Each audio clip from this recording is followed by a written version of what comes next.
And good morning, good afternoon, good evening, wherever you might be in the whole entire globe. What a start to our morning we have had with our guest in the green room, Deb Meyer herself, the Holistic Horticulturalist. How have you all been? How's your weekend been? And how's the week just past gone? It's been an exciting, shall we say, week here in Sydney, Australia. And I think that this show is probably more apropos than any show I've done in the past few weeks, because it reminds us of just how precious things can be that we take for granted. Sydney at the moment is on a 2-week lockdown, which means in the next 14 days, we are very, very limited to what we can do. And so then, of course, when you're in lockdown, you think about the things that are precious, the things that matter to you, the things that you want to take advantage of. And our conversation that I've had with Deb Meyer has been about horticulture and about nature. And I don't know about you guys, but I've never really actually taken trees and grass and things that are natural for granted. I don't know if you have or you have not. I don't look at a tree or a shrub or the landscaping of something in possibly the way I might change. And we are going to bring somebody on board that has extraordinary amount of experience in the horticultural field. And I think it's going to be very, very exciting for us to talk to Deb. So wherever you are, it is now exactly 2 minutes past the hour in Sydney, Australia on Sunday morning, 8:32. That makes it 6:32 p.m. on the eastern board of the United States of America, and that makes it bang smack 11:30 p.m. Greenwich Mean Time in London on Saturday. We have an amazing show for you. I'm really excited to introduce you to Deb Meyer. We might go a little bit longer this week because goodness knows we're in lockdown, so it's not like we in Australia are going anywhere, especially in Sydney. Let's do our countdown, and all I can say is for the sun in the air, giving me freedom, taking my care. So who is exactly our guest this weekend? I'll tell you exactly who she may be. An extraordinary young lady. Deb Meyer's diverse career includes quite a breadth of experience, from acting, theatre production, storytelling, creative events for non-for-profits. Deb Meyer has been creating holistic horticultural landscapes for the last decade. But what was so exciting, what really caught my attention, is we caught up really just at the start of COVID here in Australia.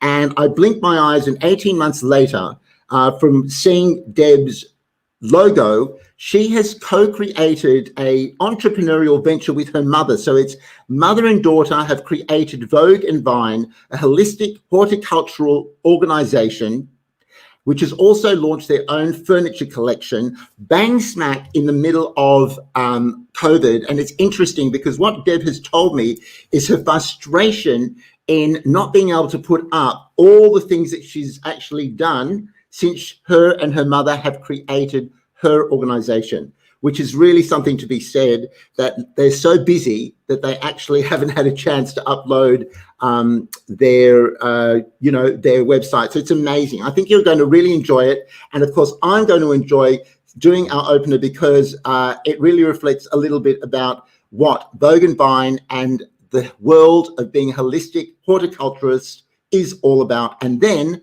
we're going to bring Deb from the green room to the front room, and we're going to have a little chat. Please stand by. Let it in, let it in. You are my sunshine. Let it in, let it in. Oh, sunshine, you are my sunshine. Let it in, let it in.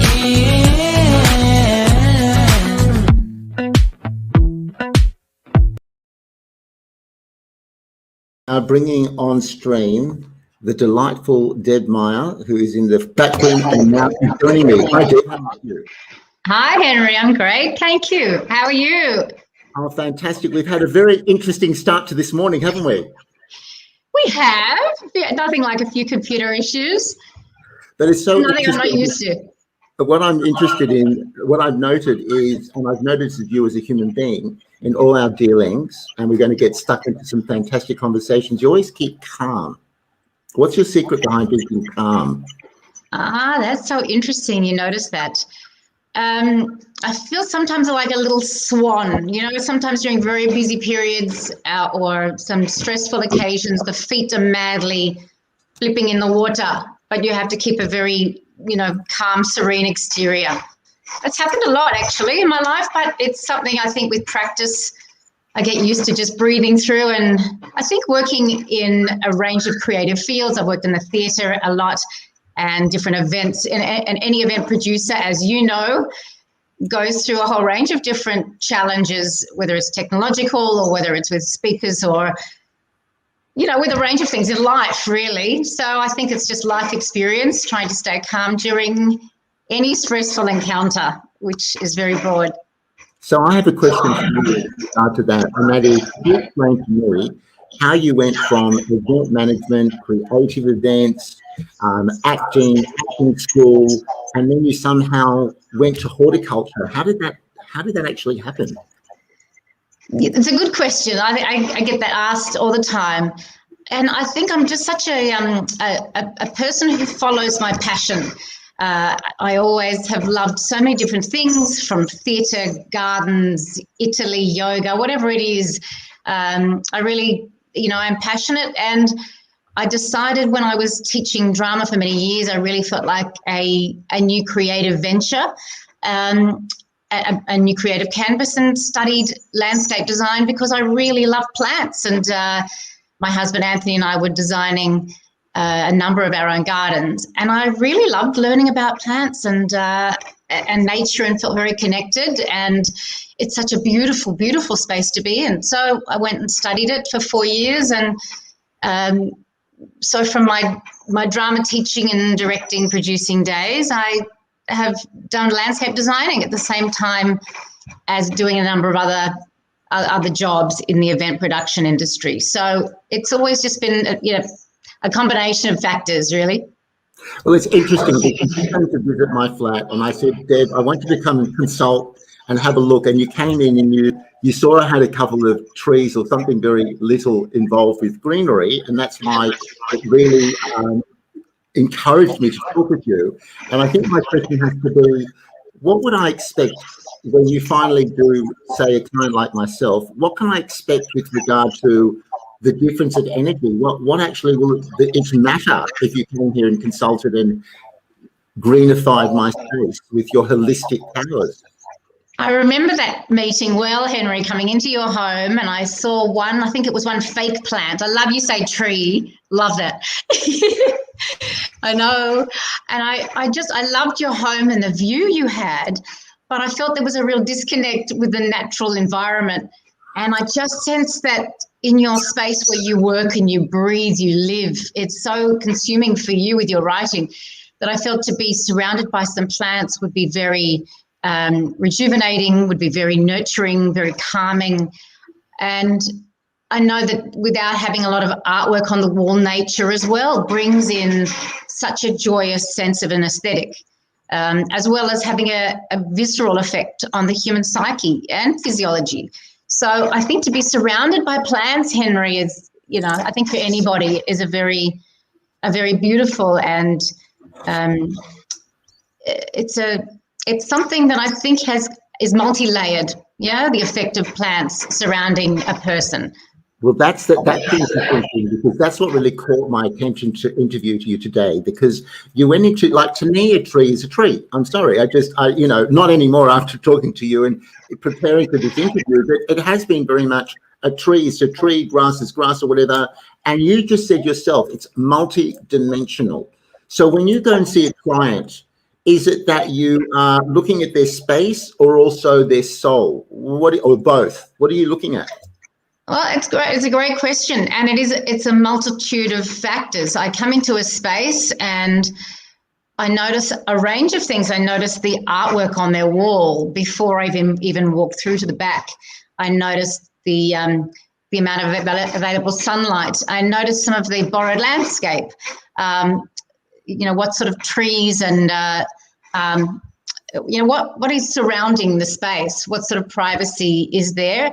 I also interview the client deeply. I think for me, a big part of the design process is listening, really truly listening to a client and what they want, how they want to feel in the space.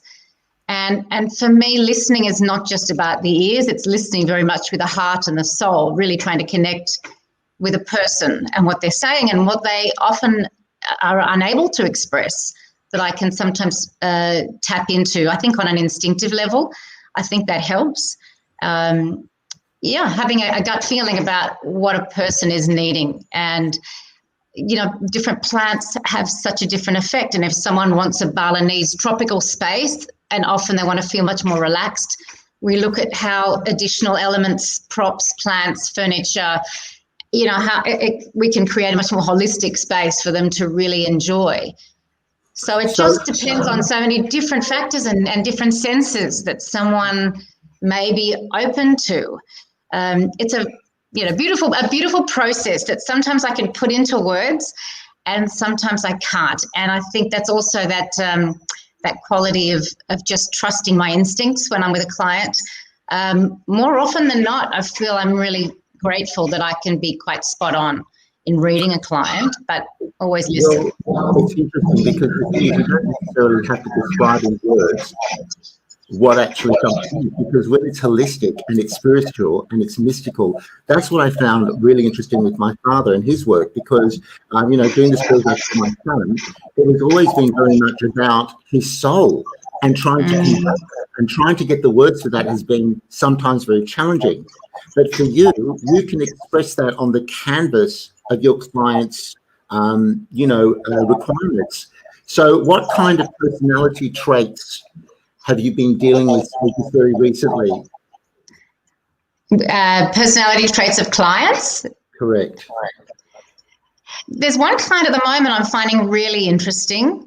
I have a number, but one client lives in a space with such beautiful natural and wild elements. It's a beautiful park that is right behind this particular client, and she was expressing that, and without wanting to divulge any confidentialities, this idea that finding a balance between the wild and the structured and the contained. And that's a really interesting concept, that within nature, we want to feel that sense of organic connection, this biophilia, this beautiful love of nature and wanting to connect with its wildness and its essence.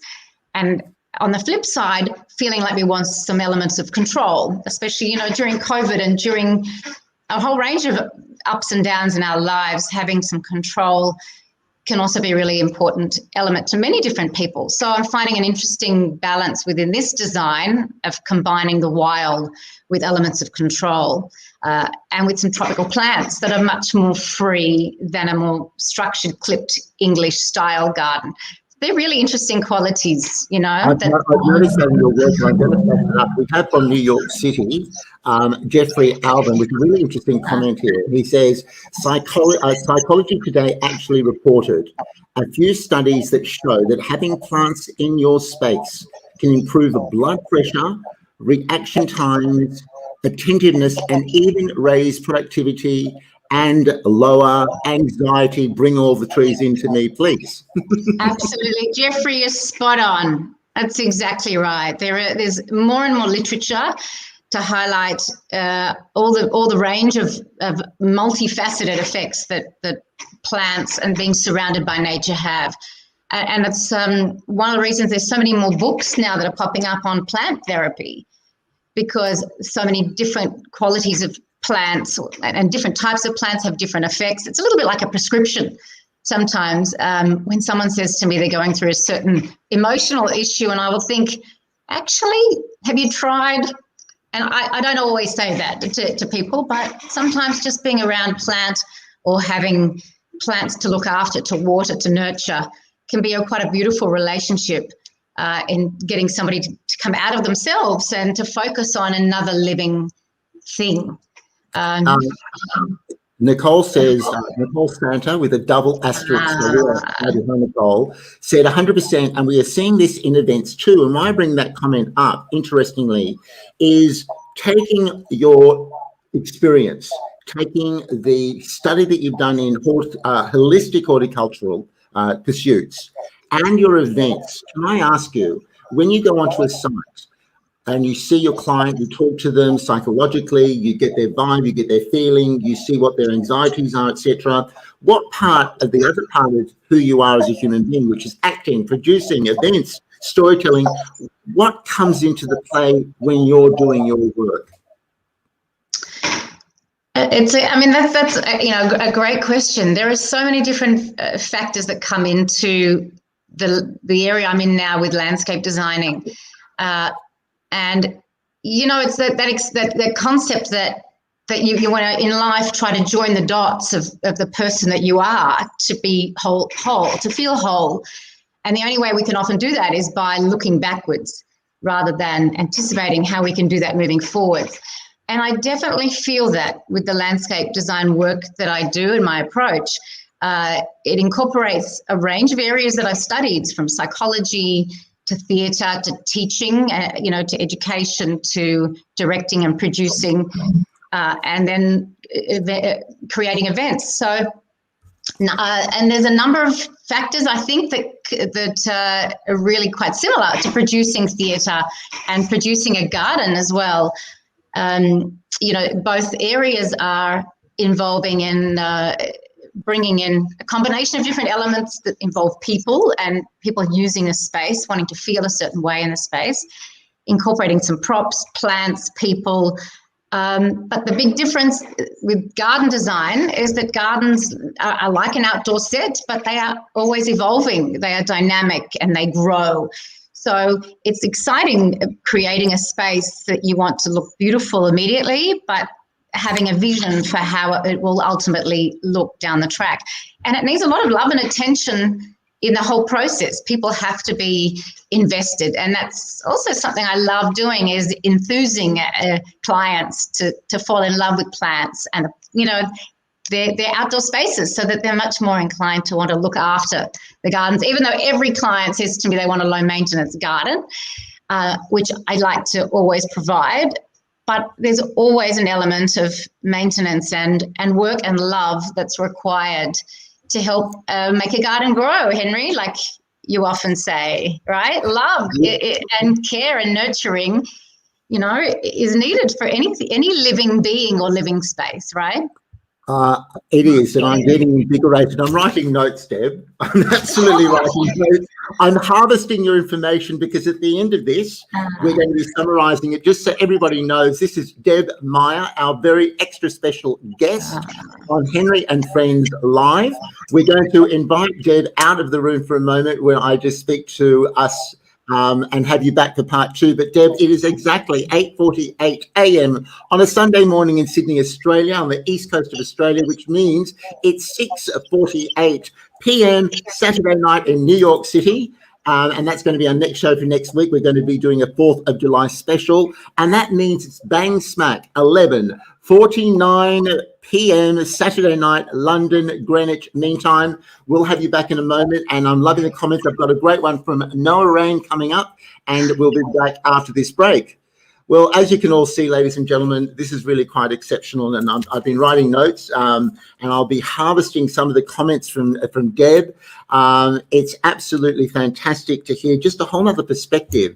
We take things into account for the mindfulness and the love and the dedication and the spirituality that actually horticulturalism can be. To that end, I thought I would just take a little look into vogueandvine.com.au, which I advise you do, because it's a whole nother world yet to be discovered. And this is actually some of the work that Deb and her mother, so it's a mother and daughter team, which in itself is a holistic experience, no doubt, actually showcases. This is just a smidgen of some of the spatial relationships. Deb was talking about a containment and also an evolution and a wildness, if you like, of her work. And that very much shows in the furniture, in the design, in the landscape, in the planning. I think you'll like this little bit of Tree Candy. Here we go. They said that you loved me all along. Sunshine, you are my sunshine. Let it in, let it in. Oh, sunshine, you are my sunshine. Let it in, let it in.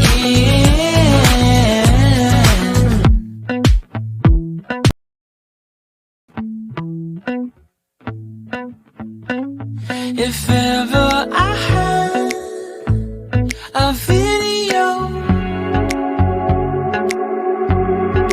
would you dance in it? Would you dance in it, in it? Oh, sunshine, you are my sunshine. Let it in, let it in. Oh, sunshine, you are my sunshine. And don't you love the fact that I get some of my technology a little mixed up? But that was an amazing insight into some of Deb Meyer's work. And we've got some fantastic comments. A little bit of an applause, because that work is so clean and yet so inspirational. And Deb, you are back. Did you like that little snippet of your work? I did, thank you. And it's made me realize how many more gardens we've done, and I haven't yet updated lots and lots more. So I'm excited to do that. This has prompted me, yes. Well, we're excited. I'm hearing my mum saying, I've told you, you've got to put that together. But sorry, Mum. But no, tell your mother from all of us here that the work is absolutely resplendent. And as I was saying to everybody, you're watching Henry and Friends live right across the globe. We have Deb Meyer as our very special guest, our holistic horticulturalist, who's gone from events and drama and theatre and bang smack into a joint venture with her mother, Vogue and Vine, and also launched this lawn furniture. I recommend you go on to vogueandvine.com.au. We have some really interesting comments that I want to bring up. And this is actually from Noah Rain, who actually says, lavender and fairy lights is my therapy plants. Is there such a thing as therapy plants, Deb? There are. I'm trying to think where my book is. It's next to my bed. That's where it is. Sometimes before I go to bed at night. Shame I didn't bring it here. Actually, you know what I do have behind me, if I can go the other way. There's a couple of plants here that are beautiful therapy plants. What are they, Deb? Oh, look, can I get up for a second? Darling, you can do whatever you like. Oh. We have Deb's therapy plants, and I'm taking notes on this. You know, this is a gorgeous little money plant, the Chinese money plant. And it's just such a joyous, round kind of shape there that's just very playful. It looks gorgeous in the space, you know, in any space, and it's great for indoors. I have a lovely indoor plant collection. I'm a little bit of a, I don't know, a mummy of these beautiful plants that I've got around the house. And this is another one, Calathea, which has these beautiful fractal patterns that you can see. That I know that these patterns in nature are just beautiful. I think I equate it a little bit to a mandala, but it's just something that is just often beautiful in terms of shape, in terms of texture and patterns and different colors. So these are just a couple of plants that are well known to make people feel really good on a soulful level. But there's so many, you know, but there's a lot of research out there in terms of specific therapeutic effects of different plants. Yeah. I'm writing this down, therapy plants, and I'm going to be investing in some. We've got quite a few comments to get through. My switchboard has lit up here on a COVID ensconced Sydney. I was so excited to have you on, because I'm like, yes, now we've only got 14 days and how many hours to go to 3. But it's so apropos to the work that you do, because, you know, honestly, the minute I get out from this latest lockdown here in Australia and Sydney, I am going to look at trees differently. So here's a few comments. We've got here from Nicole again, mindfulness, Serenity, which is a beautiful one. Here's a gorgeous one from Linda Royal, and then we're going to have one from Lucy Larita in Melbourne, our fashion correspondent. This is a really interesting one. The basic comment here is that basically what Linda is saying, if I can paraphrase this, is that when we go on resorts, no matter where in the world, basically it's a catalyst for our minds to go on holiday. I love that. So basically what Linda's saying here, Deb, and your comment would be really, your professional comment would be really welcome, is why is that the case? It's quite true. When we go on holiday and vacation, holistic education, and it's really lush, right? And so what is that about our own lifestyle that we're not bringing in with a resort attitude? And is that what you do? Linda, firstly, thank you. That's such a beautiful comment you've made. And I did love designing your Balinese style garden. Yes, I did. Thank you. And for your beautiful comment on my website as well. I love designing your garden. You know, the brief was really clear. You wanted something very Balinese and tropical. And, you know, it was such a joy to work with you and Peter in bringing that sense of that tropical essence to your home, so that I wanted when you walked into your front door, you felt straight away you were transported to Bali, because that's what you wanted to feel. So that directive came from you, and it's really just me being a conduit, of translating and listening to what you want and translating it into a cohesive design that you love. And I'm glad that after many, quite a number of years, I can't remember how many years ago I did Linda's garden, maybe 5 years ago, that thankfully it's looking beautiful. Sorry to interrupt you there. My point being that it's so interesting that resort, I never thought, Linda's point being that you're bringing a resort persona and lifestyle into people's living rooms, into their back gardens. And I think if anything today, you've really touched on the points of mindfulness, of soul, of holistic energy, of consciousness, of breathing and eating and being one with nature. And I know that sounds quite hippie, but hey, we've got to get our feet back on the ground here at some point. So it's really beautiful. Our fashion correspondent in Melbourne, Lucy Larita, good morning. It's so interesting.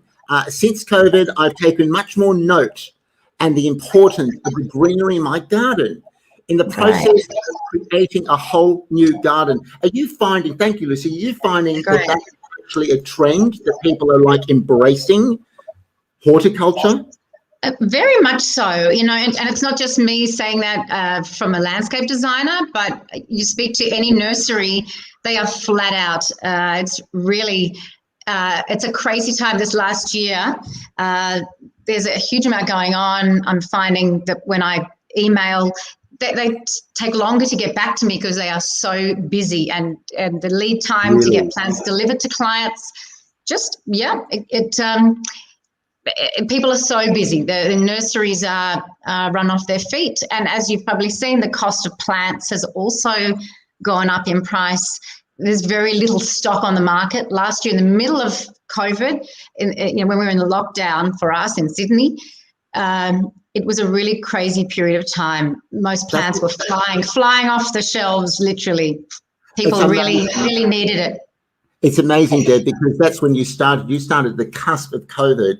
And then I went off social media for like 18 to 24 months. And I come back and it's like, I remember my first journey out of this apartment and I see this shackle, Vogue and Vine. I'm like, 1 minute, I recognize that logo. Can't be Deb Meyer and her mum. And it's like, I called you up and I'm like, Deb? She said, yeah, that logo looks pretty good out there. Because Deb, by the way, everybody, ladies and gentlemen, if you haven't worked out by now, is very low key and calm.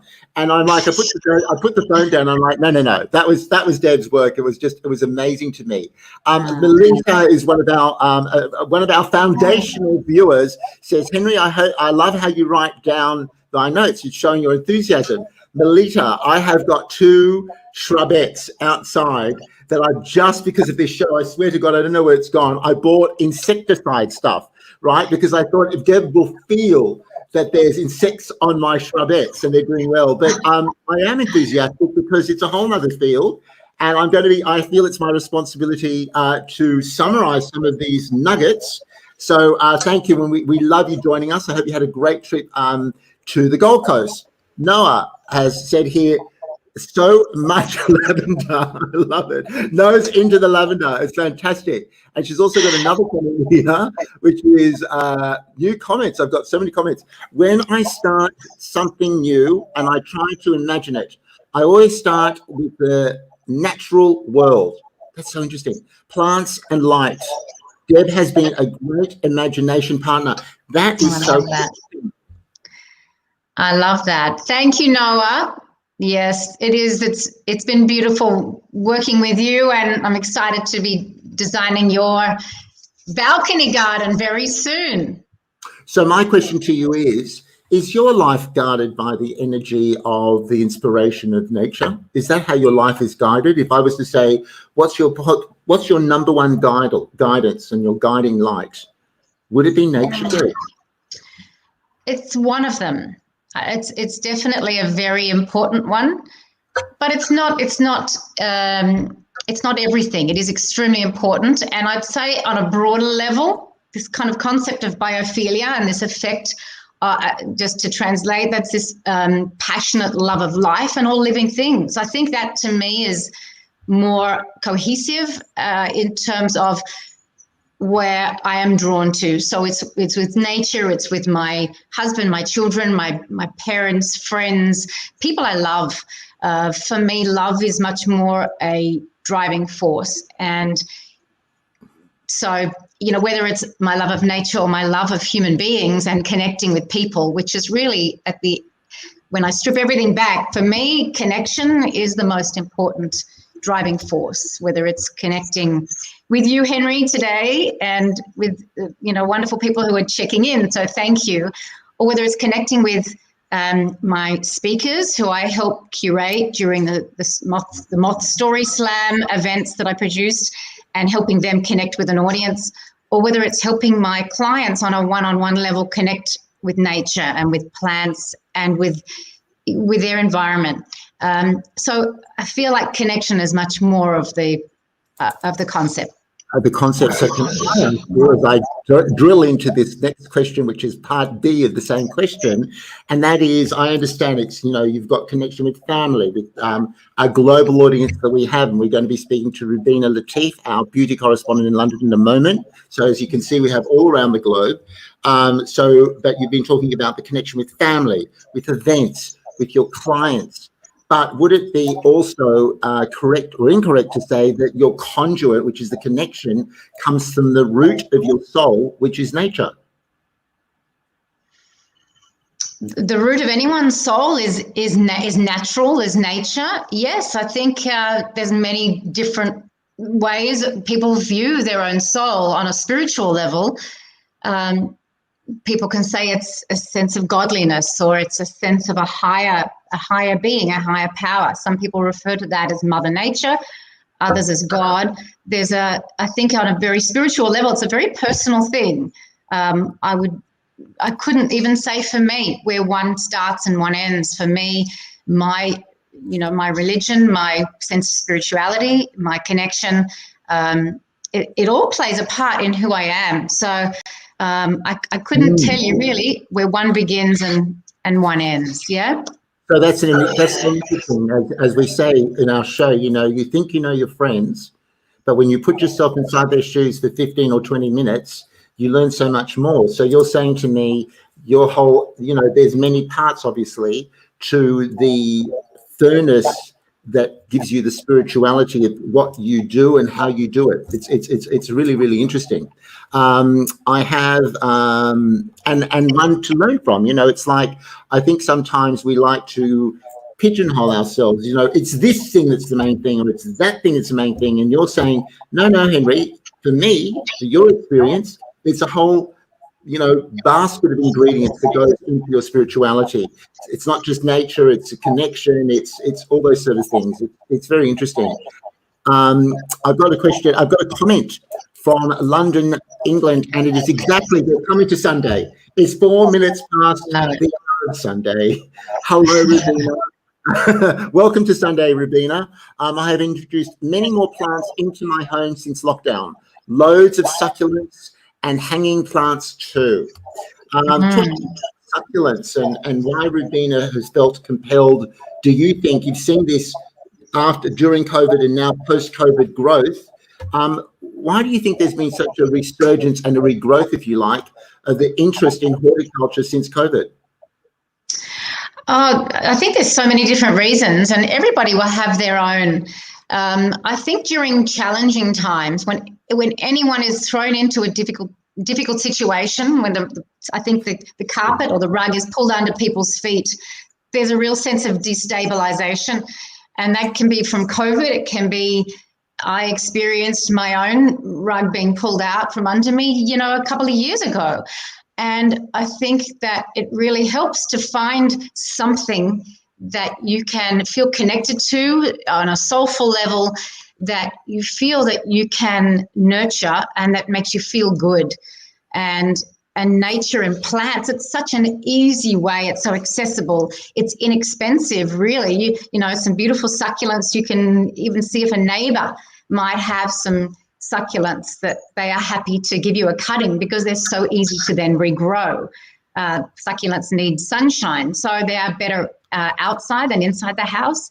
But if you've got a really sunny spot, it's great. So it's such an easy and very accessible way to really connect. And I love that Rubina says they really soothe me. It's beautiful. And what soothes one person might be something completely different to what soothes another.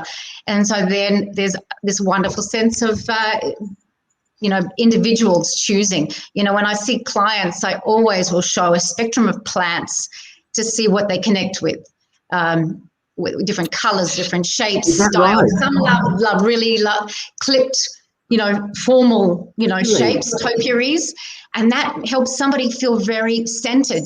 We have beautiful, more formalized, say, European gardens, where it's repetition of the same plant, and that can be extremely soothing, like we have like in France and Italy. And the sense of symmetry provides people with a sense of structure, and it can be invigorating as well as kind of tranquilizing and very peaceful. And other people find, a more tropical aesthetic, these beautiful strelitzia leaves and palm leaves or ferns, something completely has a different effect on people. It's such a personal thing. So I love that so many people like Rubina have connected with plants over this period. Just to give you an example, I never forget, I met a woman a couple of years ago when I was going through some difficulties, and she was also going through difficulties. This is a well-known Australian film director. And I was having a chat with her and found out very quickly she has children with autism. And in asking her how she has been able to get through that really extremely difficult period and other things that were going on in her life, she said to me what's helped her significantly is tending to her pot plants. Wow. And I had just started Vogue and Vine with Mum, and she just said that, and it really connected with me. I know that plants have definitely helped me and so many people that I speak to. So it can really have quite a profound impact. Where it might be someone might want to plant a herb and vegetable garden. That might do it for them to have this sense of connection with nature. And that's beautiful because then you can cook it up as well. But it just depends on whatever people connect with. That's why I think it's so great for people to find their own connection in whatever way they can. Deb, the record is blowing up, and we are coming to the end of our show. Have you enjoyed it so far? I've loved it. Yes, I've loved it. Thank you. I think everybody is loving the honesty and the transparency and also the enlightenment, if you like. I want to do a couple more comments, and we're going to do that very shortly. Then we're going to have a slight break, and I'm going to do a summary and an end and tell everybody about next week's show. So we've actually got online here one of the world's finest sculptors, Mr. Simon Reek. Now, those people in Australia and also in New York and America will know his work. He's sculpting for Australian side. He created right in front of the casino there. It's like the most prominent sculptures in Melbourne. I had the absolute honour of working with him, and he is now, I don't know his exact title, but he's in charge of, he's in the director of the sculptures organisation, New York City, etc. So it's an honour to have him on. And these are his comments. I'll put his link down below. By the way, everyone, Deb's information is all below, down on our description, so you can absolutely get in contact with her. All comments and trying to contact Deb through Henry and Friends Live, just put your comments down. Simon says, in times of challenge, our sense of identity and being is drawn back to the land. It is our reference point. That's an absolutely amazing comment. And one here is, my 12-year-old son has taken over the veggie garden, and he absolutely loves it. I'm going to ask you for a summary before I do my summary. What's the thing that you would like to leave with us? I'm going to do a countdown to 10, and we're going to come back in 10 seconds. I'm going to remove you for back there, and I'm going to do a countdown. What are the few things that Deb would like to leave us with? I'm going to do a summary, and at 11 past the hour, we'll be right back in 10 seconds. For the song in the air, giving me freedom, taking my care. So, Deb, it's been, I'm going to get the countdown going. How would you like to, what would you like to leave us with today in the last 2 minutes? Yeah, it's very hard because you've asked me to think of a lot of life lessons, and I guess, look, we've talked about so much. I think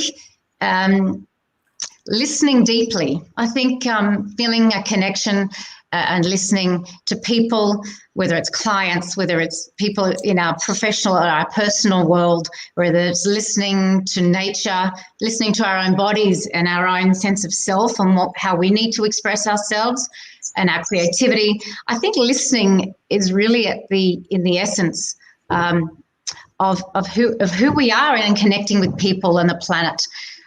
It's very humbling as well. And I think in terms of climate change, in terms of environmental issues, in terms of our own psychological and physiological needs in our life, and enduring periods of upheaval like we are with COVID, this pandemic.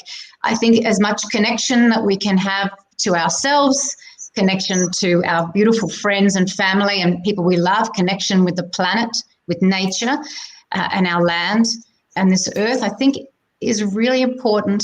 And no matter how people find that, just to be present and to be connected and to stay, in here, in this part of, with a sense of love, to help get through whatever difficult time that people may be experiencing. You have been an amazing guest. Thank you. Susie Moss has also just said she's been inspired by you today. Thank you, Deb. And we'll have a little discussion afterwards to see how you go.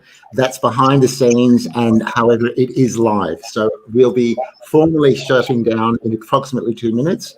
But Thank you, Henry. Behind the scenes, you're amazing. And stay here because we're going to be doing a little bit behind the scenes, okay? Thank you. You're wonderful. Thank you. Well, I promised you an amazing show today, and talk about inspiring. I've written some notes here, and they're really humbling. We've talked about therapy of plants. We've talked about the discovery of love through horticulture, mindfulness and serenity, biopic, passion, love of life. The production of theatre and gardens is congruent with our lives and our lifestyle. There's a psychology. Deb said right in the beginning that she's like, she likens herself to a swan that's very calm on the water, but you're still pedaling underneath, which I thought was really incredible. We talked a lot about Mother Nature, about the connection. And I asked Deb about what was her umbrella for the essence of her development and her growth and her trajectory. And she said, it's not just one thing, it's connection, but it's with family, it's events, it's clients. There's a cohesiveness of her spirituality, which reminds us that I think we must not forget. Deb talked about the carpet being pulled under her feet a couple of years ago, and how she recentered herself through the love of nature and plants, and also the ending proposition, which is listen deeply. It has been an amazing, amazing little discussion. At 15 minutes past, we made it. It's a little bit of a longer session today because goodness knows in Sydney, Australia, we're locked down for the next 13 days and however many hours. But stay tuned because we're going to do a little bit of behind the scenes. I'm going to ask Deb how she enjoyed it. And by the way, next week, we've got an amazing 4th of July special directly from New York City. Our New York City correspondent, Mr. Robert Pileski himself. I'm going to be asking him what's going down in downtown Manhattan just before the fireworks go off.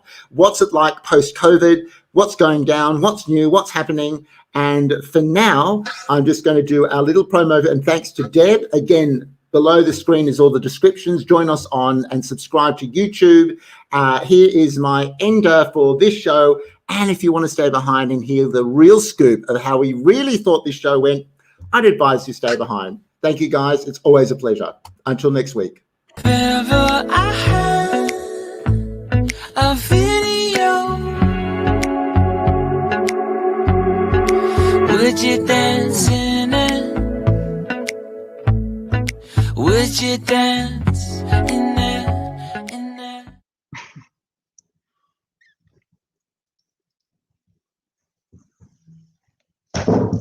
Enjoy yourself. Can you hear me? How did you Hello. Go? So is this still live? Correct. It is. This is the after show. Oh, I love it. No, it was so beautiful. Thank you, Henry. You're just such a generous, loving individual. I loved being on with you. I really did. And it was beautiful seeing some of my friends, my clients, making comments, people from London and New York. I just thought that was fantastic. Is it what you expect? Well, I want to say to you, Ben, every interview is different, and we love doing all the interviews, and it was just such a pleasure preparing with you because it was so together and calm, and everything that I needed was there at my fingertips. It was a pleasure. Is this what you expected? Is this what the experience you expected, or what did you expect? I'll be honest, I wasn't sure what to expect. I'm not sure. I thought you might ask me some other, I don't know, different kinds of questions as well. So I was quite happy just to play with you, Henry, which is always fun, just to be present and playful and trust. I really trust you, that's why I'm here. I think you're awesome. And I love your energy and your passion for what you do. So I thank you for having me on. Oh, look, it was absolutely fantastic. And it's interesting because as we speak, I've got these wild lorikeets. I don't want to turn my screen around, that are flying into the trees that are actually the ones that are now reviving. And I'll make sure I get some more things in. But I think it's so interesting because I thought that swan analogy was just so incredible. Such a beautiful thing when you talked about the swan, but still underneath, paddling away. Is that how you look at your life sometimes? Often. I say, yeah. Sometimes. Many times. Yeah. Many times. I think it's just the nature of being a working woman, working human being, and having responsibilities and having children who I deeply love, and a husband, and a beautiful sense of family and extended family and friends who I adore. So for me, there's a lot of aspects of my life that I find enriching. And so there's it's a very full life, and combining, of course, work and housework and all the things that, go into life. Things are busy, but it's all good. I'll tell you something though. There's so many things for me to take away, but I thought one of the best ones, but there were so many best ones. One of the highlights for me was when you said, well, Henry, it's not just one thing. It's a whole range of things, and I think that's really, really true. It is now 90 minutes past the hour. I'm going to talk to you off air and just make sure you've got the link so that you can post this up. An absolute pleasure and joy. And for all those that are stuck behind, I'm going to do the final extra or outage, which is you've got to come back next weekend, Deb, because we've got live from New York City, just on the cusp of the fireworks going off right across Manhattan, downtown, uptown, right across the country. What the feeling is like, a little postcard from New York City. Have a great morning. I'm removing myself, and you can say goodbye now for the final. This is it. Okay. Thank you so much for having me. Take care, I've loved it. Bye, everybody. Thank you for sticking around and tuning in, especially early Sunday morning, Sydney time. Here we go. Okay, well, here we go. Looking forward to seeing you guys next weekend. That was just a pleasure and a joy all the way through, wherever you are on this globe. Just coming into Sunday, almost coming into Sunday, doing Sunday. Absolute joy. Have a great week, and I'll see you next weekend live from New York City. Bye for now.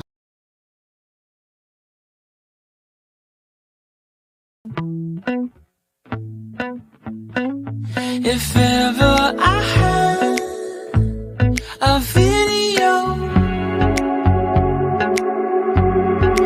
would you dance in it?